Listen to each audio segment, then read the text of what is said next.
வணக்கம், நான் உங்கள் சௌமியா பிரவீன்குமார். இன்றைக்கி என்னோட கிச்சனில் நான் என்ன ரெசிபி பார்க்க போகிறேன்னா, ரொம்ப சிம்பிளாக குயிக்காக ஒரு சிக்கன் கிரேவி ரெசிபி தான். இது எப்படி பண்ணுறதுன்னு பார்க்கலாம் வாங்க. இது பண்ணுறதுக்கு ஒரு கடாய் வச்சுக்கலாம். அதில் எண்ணெய் சேர்த்திக்கலாம். எண்ணெய் நல்லா காஞ்சதுக்கு அப்புறமா 2 சின்ன துண்டு பட்டை சேர்த்திக்கலாம். இது கூடவே 2 ஏலக்காய் சேர்த்திக்கலாம். ஒரு பிரியாணி இலை சேர்த்திக்கலாம். ஒரு 3 கிராம்பு சேர்த்திக்கலாம். இதான் நல்லா பொரிஞ்சதுக்கு அப்புறமா கட் பண்ணி வச்சிருக்க 2 பெரிய வெங்காயத்தை சேர்த்திக்கலாம். வெங்காயத்தை நல்லா வதக்கிக்கலாம். வெங்காயம் எந்த அளவுக்கு வதங்குதோ அந்த அளவுக்கு கிரேவி நல்லா டேஸ்டா இருக்கும். இப்ப இது கூடவே 2 பச்சை மிளகாய் சேர்த்திக்கலாம்.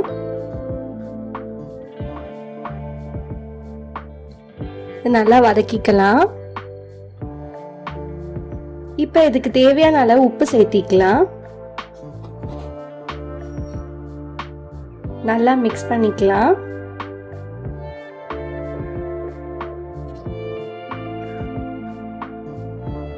இப்ப வெங்காயம் நல்லா வதங்கிருச்சு.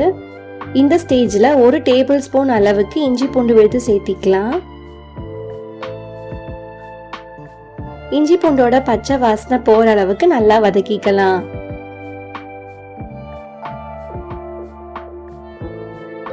இப்போ ஒரு தக்காளி கட் பண்ணி வச்சிருக்கேன், அதையும் சேர்த்திக்கலாம்.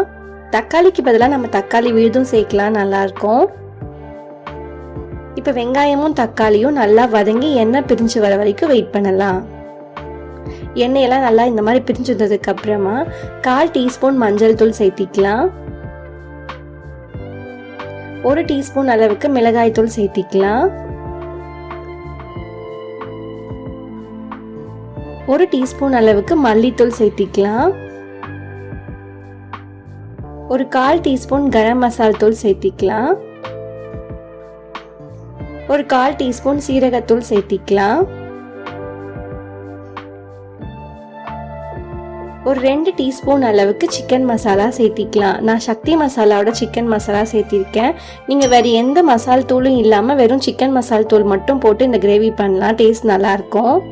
நம்ம இன்னும் டேஸ்ட் நல்லா இருக்குங்கிறதுக்காக தான் மிளகாய்த்தூள் மல்லித்தூள் எல்லாம் போட்டிருக்கோம்.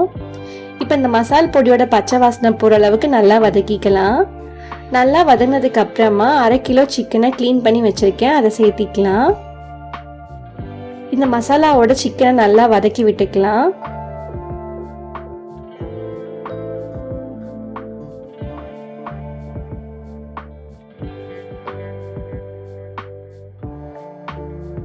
சிக்கன் நல்லா வதங்கட்டும்.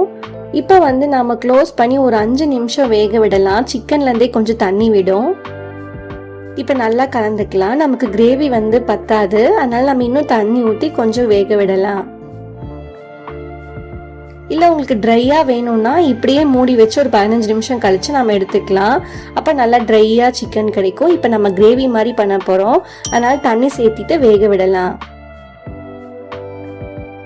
தண்ணி சேர்த்திட்டு நல்லா கலந்து விட்டு க்ளோஸ் பண்ணி அகைன் ஒரு 15 நிமிஷம் நல்லா வேக விடலாம். நடுவில் அப்பப்போ எடுத்து கறி விட்டுக்கலாம்.